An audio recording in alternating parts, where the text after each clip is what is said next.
Hi, Warriors. How's everyone doing? Hi, Bran, Michael, Sinatra, Shahab, how are you? Glenn, hi, James, Kurt, AJ, hi, K-Man, George, how are you? Hi, Laura, and Ryan. So let's start with Tech 101 and go with Ryan here. Hi, Ryan, how are you this morning? Good morning, Dale. How are you doing, sir? Pretty good, man. So this is out of the textbook. I haven't done anything here yet, but old support, new resistance. Yep. What do you think? Yep. Textbook, as you say, bit of a middle-ish level, isn't it, between the highs Yeah, and the lows? yeah, Pretty much bang on. 106.50, 104.50. Use yeah, it as a pivot line, don't you? If we're holding below, so you can try shorts off of it. You don't right. need to be wrong by much to know you're wrong above it, True, and true. the I likewise. mean there are some counts maybe up towards 105.80, but the only thing that would turn it positive on the weekly would be closes back over 106 by Friday because your 2 week off numbers 106.09. Held this 9 week moving average. So underneath it, there's nothing till about 103.80, which was a real big pivot on a couple of occasions. So, I'm not sure if today's a day or they're going to try and push it a little bit more, or I could be all wet and, that was a great buying opportunity at 104 and a half, and we're going to take out the double top at 106.50. But I lean towards um, having to go with the action that happened last week instead of saying, well, last week was, you know, didn't mean anything. I think it means something. So to me, selling a rally in the dollar makes sense based upon what happened last week. I'm just Yeah. maybe trying to be too perfect, but this would be its own, wrong over the high because if this fails, we could get a pretty good downdraft. Yeah. And I gotta tip my hat. I was thinking that EG could recover, but not this much. You're still long, aren't you? Yep. Still long. That Still because long. you know how I know because Cayman says your trades are a lifestyle. All right, so you know, Me? yeah, isn't that what you said, Kay, about I Ryan's think he called trades? it. I think he called himself. Yeah, he's got good long lifestyle traits on. Yeah, Yeah. yeah. I think it was you. Well, Dale said it was you the other time. Oh, Never heard. yeah. Yeah, I've never. got. Trade to trade. Yeah, I I've never got. heard of an FX trade being a lifestyle before this. So Yeah. there are firsts all the time in face. Um, anyway, so uh, still recovering here in U.S. dollar yen as well. I think we're back. You know, 56 would be about halfway back. Mm, So I mean, let me go to you, Kay. Was this a great buy? I mean, for a trade, it was a great buying opportunity. Are we yeah. just going to blow through this double top? And is the yen really going to um, Uh, force the hand again of the BOJ by blowing the new highs here? I yeah, I think it's a fair possibility. We've heard a lot from Ueda yesterday and today, and I mean to move the interest rates intermeeting, it's gonna have to be done by a big move on yen. He's repeatedly said that it could impact prices and then it could push them to move, but then at the same time he drops like this little line saying like we're not there yet, and that really puts the MOF the only ones in town to combat this yen weakness. I say The issue now is that of course 152 was a great buy. I mean, and I've been calling that level, saying like if we get a close below, things may start to change. We did not, and Correct. and then it's a great buy. But I mean, the intervention risk is still overhanging. We did 300 points since 350 now. Um, but really, I mean, right now, the MOF is still the only one in town to stop this, and the market will feel confident to push it. What is also noteworthy, and now it becomes a real yen thing, is that the yields elsewhere have dropped between 20-30 BPs, but the dollar yen is standing up, and all yen crosses. It's still yen versus the rest of the world in a way, right?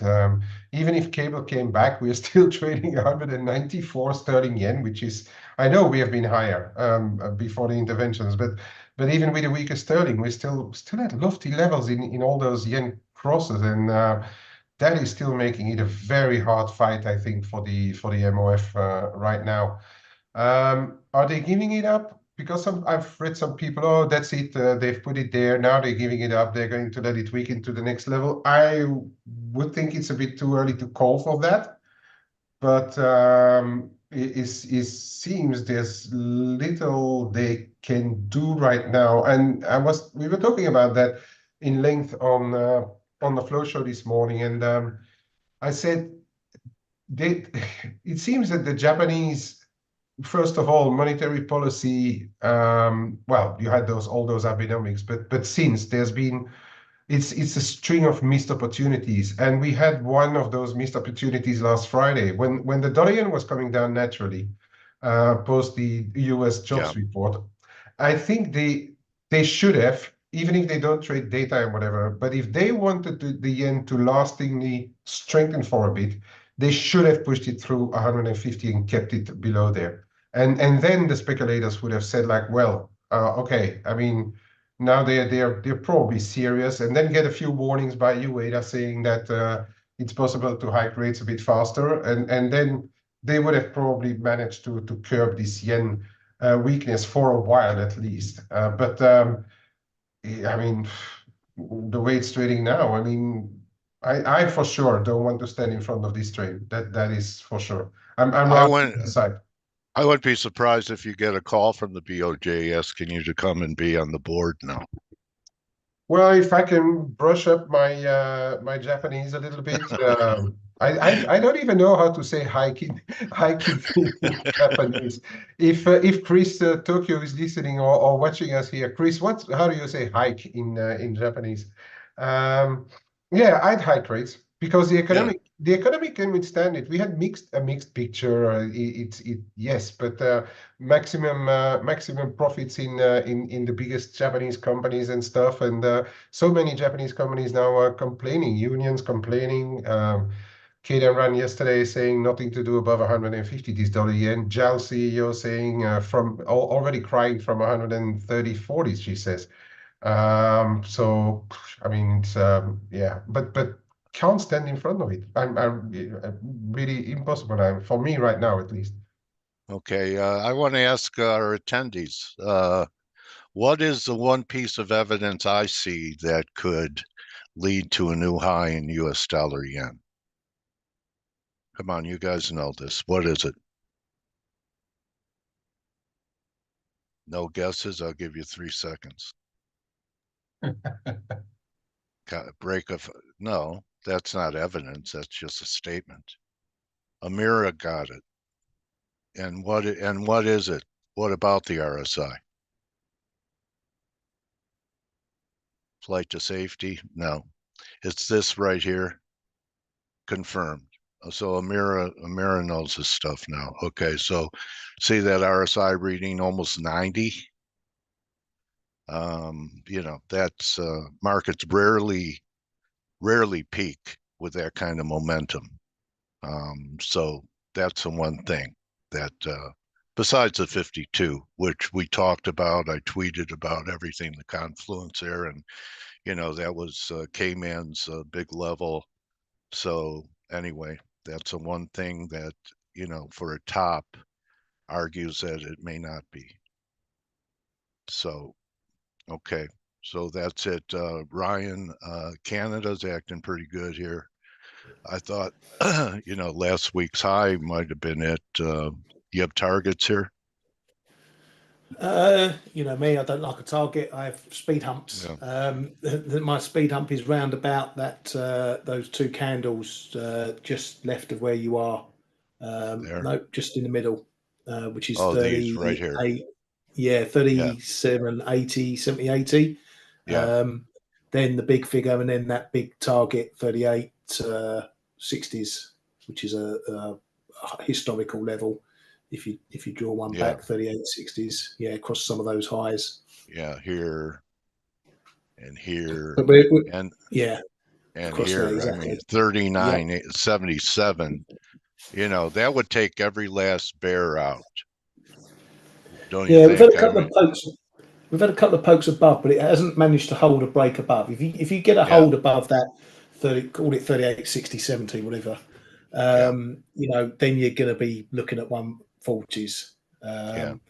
But it's spent a couple of years trying to have a go and not doing it. But Yeah. One. oils, I think we're following oil at the moment, which that correlation's been very on and off recently. But we've got nothing else to trade at the moment, so it's Yeah. following oil, which is having a bit of a breakdown. Okay. So wherever it goes from here, I could say one thing about it, that if we take out 136, there's problems. Yeah, So how high it goes, I don't know. Maybe we are just going to clean out all the shorts. It looks like a big distribution top, but that doesn't mean that you can't make another new high up at, or test those highs out again. Um, but it's not a bull flag.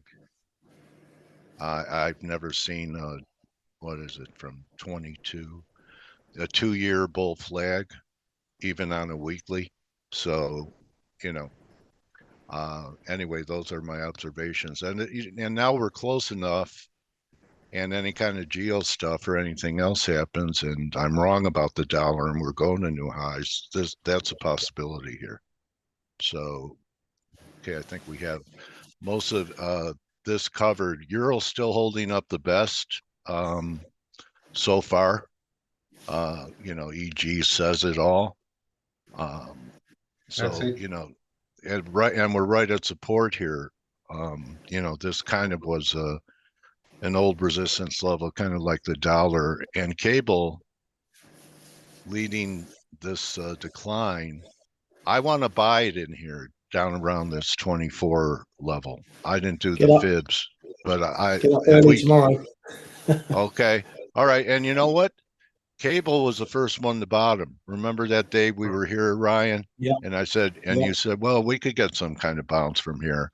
And it bottomed before Euro. It was the first one to turn. It's leading this recent decline after the good week it had, that FX had last week. And maybe it'll be the first one to end this little Could sell be off could be here. back down at 123 tomorrow if the Bank of England's dovish. Okay. So BOE tomorrow, that could be it. I'll take a stab at it around the 124 level. Ahead of the And BOE? no, no, that I don't think we'll be at 124 today. Do you? Could be, but No, but I was saying on the flow show this morning that the market is trading a weak Bank of England, which is proven by, oh, well, proven. Nothing is proof in this market, but or in any markets. But equity markets have been doing very well lately, and usually sterling is a risk currency, and sterling has been suffering instead of going up on the higher equities, and that's what telling me that the market is already trading a potentially weak Bank of England. So if they don't get it, you might see a pretty decent snapback in the sterling as well tomorrow. But okay, if I they would get say it, if Bailey sides with the cutters, then I think sterling is in for a bit of a rough ride. this is what K-Man is talking about. The FTSE has been screaming, way See outperforming the S&P. S&P, FTSE, Huh? S&P, DAX, Euro stocks, you name it. Yeah, DAX not quite as well, and But it's been the laggard. Nikkei looks kind of, broken. But the UK has been resilient through, that first correction we had in the S&Ps. So, but the FTSE's been a laggard all Yeah. through the stock rally. You go to a Yeah. weekly or something and see how far behind it was all the rest. Yeah, that's true. So they're bringing up, so the trash is catching, the underperformers are catching up. But that's Yeah, one you can one see heck of a we couldn't move. get through that 77, 78 area for months while everything else was screaming higher. And Yeah. now it's decided to wake up a bit. Yeah. I don't know. Maybe these foreign markets outperforming have their hopes pinned on a dollar peak. You think that could be it? And just maybe flows. We start getting some flows out of U.S. equities into foreign markets. We could do, And but you've got to remember that the FTSE is made up of a lot of international firms as well. So the picture's a bit more muddy there. What happens in the quid affects the FTSE and vice versa. Okay. All right. So, all right. That's that. I don't know what to say about Bitcoin. This is a failing rally here. They with a false breakdown and then rallied and we're rolling over again. But that's about it. We're going to pull back in wheat. I think the grain's at bottom. There's wheat. There's beans. And bringing up the rear is corn. I'm calling this the breakfast cereal rally. First, you had Cocoa Puffs, which have gone out, puffed, destroyed. Then you have Wheaties. Then you have cornflakes and oatmeal. So if you eat cereal in the morning, you're going to be paying more for it down the road.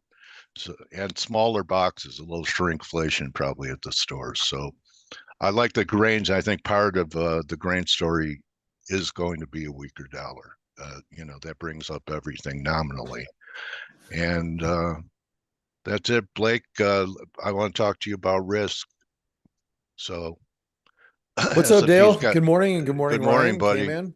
We got all the way up to 5,200 in the S&Ps, and we're down pretty hard today, 51.72. And I looked at semis, and are you in the camp that this is going to be a failing rally, even though it extended pretty far, that we're going to see these lows tested before we make new all-time highs? I don't know if I think it's going to be a failing rally. We're trying to carve out a lower high. Right. On the week ahead video, I give 3 trade setups and then I talk about the previous week's 3 trade setups. So every week I do this, and I've been doing it for a while now. And one of my trade setups is like, if the S&P gets to 5,200, you want to be a seller up there. And I actually even blogged about it yesterday. So I think this is like a really good level to be selling against where we're currently at. It doesn't mean we can't break higher. And I do look at these European markets, as you pointed out.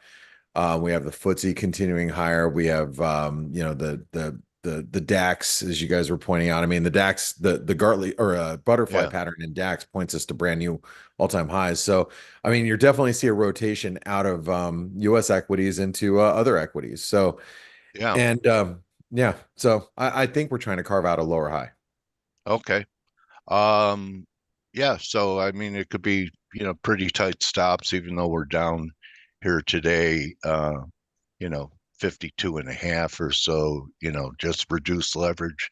They have micro lots in S&Ps to where, smaller than minis, where you could take positions and, even 20, 30 handle move against you isn't going to kill you. And so it gives you the ability to build a position with low leverage and be there. It's not going to be a retirement play, but we're here just to make money, not try and retire on one position. So, good levels to be thinking about, because most people thought they missed it down here, right? Yeah, and I think that we've got a nice channel here. Do you mind if I No, go. grab the I always charts? welcome welcome it. I get to shut up for a while. So, I mean, here's the 78% retracement. That's channel resistance. Right. And we're seeing a rejection from there. I mean, it's a pretty clean rejection level. And like I said, if we start forming a lower, longer term high, and we can't get above 5,200 this week, I think people will be selling against it next week. Now we're getting through a lot of the earnings. We saw like Disney was down pretty aggressively. We have Shopify that came out this morning that was a little better than expected, and that's the Canadian standout company out there. So, but it shows that the consumer is still trying to power higher. But I want to show you a couple of things that also under suggest 5150, that would really be kind of a danger signal, because yeah, I tried it there and got stopped out. And then I went to the Dow yesterday because it's a weak sister, but that 5150 area is important because that's where it accelerated on the way down. Yeah, and yeah, right as you can see right there, and it should offer some pretty good support. You can see how it was good resistance on the way up. I can actually move the screen line to put it right there just to make it more visible. But yeah, I think it's going to be a hella pivot in the market. We got a while to get there, and I mean, if you look from you guys can do from an intraday perspective. I mean, we just basically completed a little head and shoulder pattern. If you guys want to get like a little crazy for you guys that are trading on 5-minute charts, you probably just experienced, a basic completion. I mean, we might have a little bit further to go. I would say not too much further. The distance between the head and the neckline is probably, almost there. So for those of you trading intraday, you might have gotten what you're going to get out of it ahead of the North American Open, but that doesn't mean that we're not going to continue lower. But I think you're probably going to find some buyers down here. One of the big, in my opinion, beneficiaries right now of seeing the equity markets come off a little bit has been the dollar. The dollar's rallied back. There's been a lot of I don't want to use anybody's name specifically, but I've seen him on the macro podcast tour.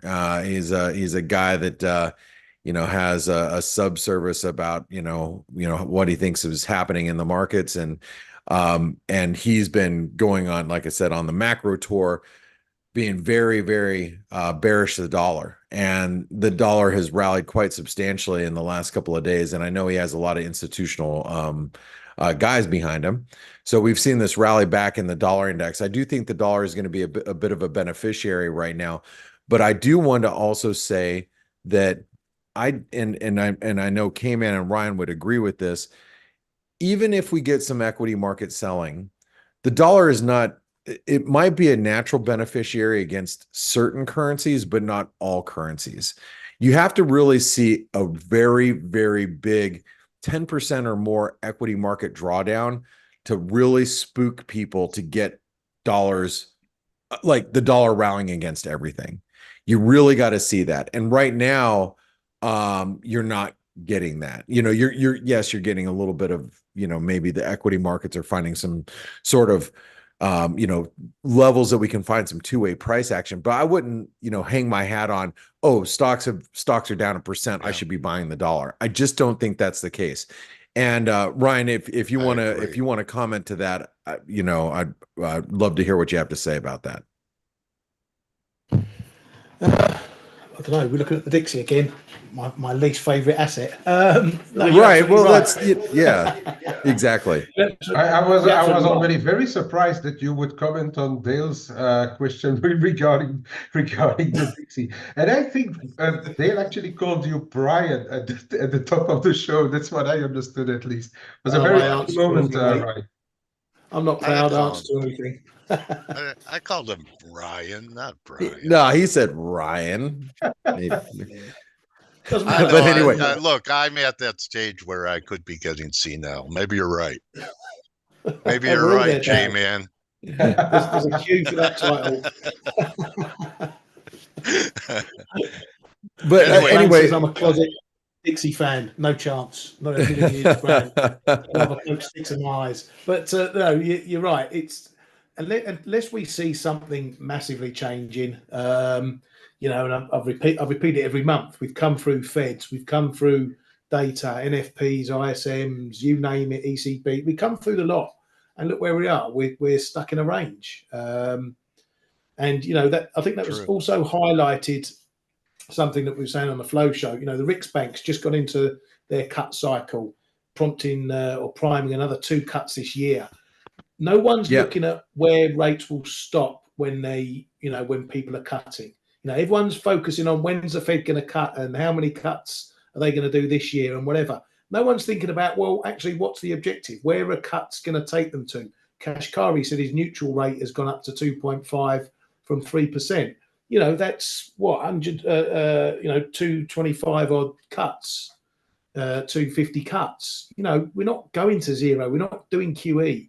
And no one's looking at where these rate cuts are going to take us to, because you're not going to get a huge amount of mileage out of 200 pips in cuts in terms of price moves. You're not going to get the dollar dropping, you know, the Dixie dropping to 90 on anything like that. You might get Dale's 103, 102s, at most 100. You know, if it's a fast cut cycle.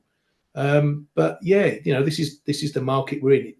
Yeah, go ahead. I don't see anything that moves the dollar really significantly unless it's a shock event. And you know that brings up K-Man, you were mentioning that I think earlier when you guys got started that the ECB is probably going to be the first central bank to cut, and that's what, you know, people are looking at. But you know, how I mean, yeah, and Ryan, you make a good point there. I mean, how much are these central banks really going to cut, and is it going to matter?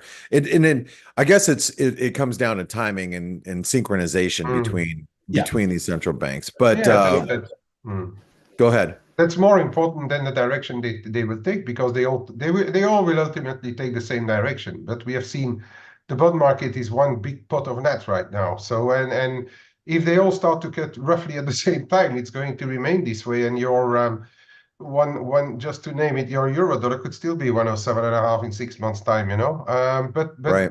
ECB should be going first, so that may stretch the yield differentials a little bit. But I also think the market has already been trading quite a bit of it. Where I diverge in opinion about Ryan is that if the Fed would cut a bit more dynamically because of the economic situation deteriorating, that may have an impact on the dollar, I think, because it's just the biggest market. But yeah, if they all cut together and everything keeps muddling on like we are now, you will still have a bit of divergence in favor of the US, actually. So even them cutting, if it's at the same pace or starting later, may actually be, first of all, we see another bit of a dollar rally before they really start to cut.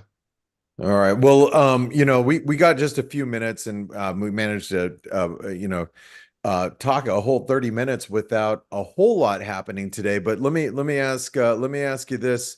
Well, I'll tell you guys, one of my pairs that I think we should be watching, and you know, I know you were talking about the yen, and I just think we're right up at around a 618 retracement. I do think that we're going to start to see some sellers step in, not from an intervention standpoint, more of just, you know, finding some resistance and seeing some two-way price action between here and maybe back towards 154, 150, 153. So I would be just watching the dollar yen at these levels, looking for a bit of a turn. Ryan, what are you looking for today? Anything that's stand out? I know we have the ECB tomorrow, or Bank of England tomorrow. Bank of England. Sorry. Bank of England. Yeah, that's my main focus. Euro sterling's looking a bit perky. That could be going on a wander, you know, mid 86s towards 87 if things are a bit dovish tomorrow. Conversely, it could all be all the way back down again if they're not. Yeah. So, yeah, that's one to keep an eye on. And as I say, oil's looking a bit wobbly as well at the moment, that breakdown through the 50 fib. So loony traders need to keep an eye on that one as well. K-Man, what are your thoughts? We don't have an interview today, Blake. I just want to let you know, Bob. Oh, you don't? Okay. Emergency. Oh, great. Hold on. Let me make sure that we don't have any data. Well, then I want to ask K-Man. K-Man, what are your thoughts going into today? Yeah, we don't have any data come out. Today I was looking at that Euro-Aussie because I've been, well, trying a few times. A few times it did work well, but the third time I tried to sell it again yesterday, just above 163, and it's I've cut it this morning for a minor give back to the sharks, and it's there was a bit of a potential head and shoulders in play there, but it's in the process of getting destroyed if this thing continues to grind higher. So, but for the rest, yeah, following the yen, but it's something that where if I buy it, I would probably sell it 15 points higher because being scared of an intervention. So I see little. Like I have my base positions in Swiss and really the rest. But I'm going to be very interested. Bank of England tomorrow, Banxico tomorrow, and the dollar rand has rejected that breakdown very very fiercely. So if the dollar rand would come back down a bit towards 1850s, I'm gonna get tempted to get long. Yeah, this is Leon in our chat room. He was pointing out this massive divergence intraday, and then that's led to a sharp reversal. I was short some dollar rand, took it off for basically just a little bit of a loss. I was short through here looking for the breakdown, and then I just took it off, and I'm like, yeah, it's divergent. I don't want to be on the short side, but yeah, it does. It's obviously a lot of election risk this month. So we might still see some whipping around inside of the apex of this triangle. So yeah, if you can find a good price, probably not a bad thing. Got a question from Arnis. What are your views on the yen keep weakening or a third bout from the BOJ on the cards to take out last week lows? I know K-Man mentioned it earlier. I think if there is an intervention, you've got to play against this 152 level, just back to the long side if it comes down. But I think there's going to be some two-way price action around here. I don't maybe I'm wrong. Maybe it just continues to grind higher. Maybe the dollar just does some wonders against the yen. But I think it's a tough trade trying to be on the short side. I think it depends where we are. Yeah. Blake, didn't the USD MEX come down to the support level we were talking about last week? Yep, starting 50 to rally. DMA. Yeah, 618. It's holding right where it should, and it's also firming up as stocks have come down. The last 12 hours or so. There's another wave in it. Maybe it goes for that big wick up there if we get a 4,800 in the S&Ps. Yeah, I mean, it's possible. I think the dollar, and when we got Banxico coming up tomorrow, right? Oh, is it tomorrow? Okay. Yeah, tomorrow, and I think there is a little bit of a risk that the MEX may just give back a bit into the Banxico, just in case they would turn a bit more dovish, a bit Bank of England style. It looks as if the market doesn't want to run too much long makes into the Banxico right now, the short-term market. And remember, we have the Bank of England is going to be it's before the show tomorrow. So we're not gonna be covering it while we're on this show, but we'll cover the aftermath. But right as we start the F.A.C.E show tomorrow, Mexican inflation data comes out, so we'll have our eyes on the dollar MEX then. Now I want to since I didn't get a chance to ask Dale, what's hot on your radar right now that you're thinking? This is a failing rally in the S&Ps. I think it's important between here and 5220, and even Katie, I do interviews not just for everyone else, but especially people whose work is, I've watched when you talk to people over a period of years. You kind of you can understand, who's pretty good tactically in the market, and she's pretty good. And Katie said she thinks there's one more shoe to drop there on her work, and it's not like she's hasn't been bearish for a long time. She got bullish, so that's a reason. And I just think that we got to go to 4,800 to maybe that's going to be it, and then we get the melt up again. But yeah, you know, and I'm gonna and thank you very much, Dale, for pointing that out. I think Katie is awesome. I'm gonna take you guys to the ForexAnalytix chat room really quick, and I'm gonna address something that was asked there. And this gives you a good example of, you know, this is the general chat room. Remember, there's a Flownomics room where all the smarter guys go, right? K-Man, Ryan, that's where you guys are at a lot of the times. But then we There's a have like bar the general area. that's the bar. That's where, yeah, there's definitely a lot of drinking going on in the Flownomics room. But this is just this is the general chat room. And Mark asked, you know, general question on equities: who's buying at these levels, and are the longs having to work hard to keep prices up where they are? Thank you. That comes from Mark. My response was that money is naturally coming into the market every single day. You know, there has to be a reason for people to sell. And so that's why you're going to always find a natural bid in the market. And it's, you know, from an institutional standpoint, you got to give them a reason. You know, what is a reason to be taking profits up here? And so if you find it frustrating being on the short side and you're like, oh man, as soon as the equity markets open, you see a rally come in, and you can see responses from, you know, myself and Simon K-Man, you went into a very detailed explanation. These are the types of conversations we have inside of our community, which, you know, if you're not in a community like ours, find one. Find a community where you can talk markets and not have to worry about, getting trolled on the, on Twitter or Facebook or wherever the hell you're talking. Come into a private community, and that's, you know, part of the benefits of being a part of ForexAnalytix is being inside there and being able to have these conversations with not only myself and the rest of the team, but other traders too, you know, and getting other traders' opinions about the markets. And then we also have a trades room where you can know what we're buying and selling, and we explain why. So anyway, that's just something I wanted to mention, just because I think it's an important topic of conversation is, you know, why are stocks so damn strong? And, you know, then you look for technical reasons, and, you know, we're getting past earnings season, and, you know, I don't know if there's going to be a lot of great reasons to be buying this market, especially once we get into inflation data next week. But inflation data next week is going to be very important, and it's going to be exactly what the market needs. And with that being said, Ryan, K-Man, Dale, did you guys have any last minute comments before we roll out? Yeah, you have two choices. You spend money and invest in yourself to learn, or you pay the market and you don't learn anything except that you lost money.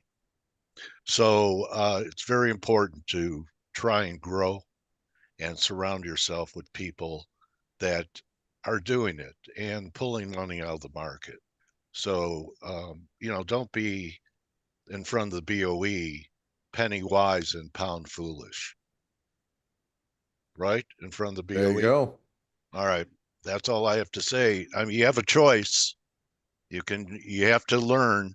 And let's face it, our real good traders who went, I know we do a lot for free, but real good traders who went through the same pain you're going through now, trying to become a trader, don't they deserve to be paid for the journey they went on to save you from stepping on the same landmines they did? That's it. Well, thank you, Dale. Appreciate you being here. And thanks everybody for listening in. Remember, tomorrow morning we will be covering the employment report, weekly unemployment claims, excuse me. And like I said, we'll have some coverage on Banxico beforehand, actually following the inflation data. So thanks for guiding us today. Yeah, make May pay. Make May pay. Yeah. Nice. And team, best team on the net. Thank you. Always look forward to talking to you guys every day. It crystallizes things for me. Thanks, Dale. Thanks, everybody. Yeah. So likewise, mate. Yeah. So don't just count your pips, count your blessings, and take to heart what I what I told you and what Blake said. You know, you don't want to be a statistic. Okay, it's tough enough. I'm not guaranteeing you're going to make money. I'm guaranteeing that you're going to learn things that you'll be able to use for the rest of your career by picking the brains of our traders in the room. So that is a guarantee. And have a great day, everybody. We'll see you tomorrow. Yeah, so that's it. Have a good day. Get in the room and learn from people that are better than you. And we'll all see you tomorrow. Thanks, guys. Cheers all. Adios.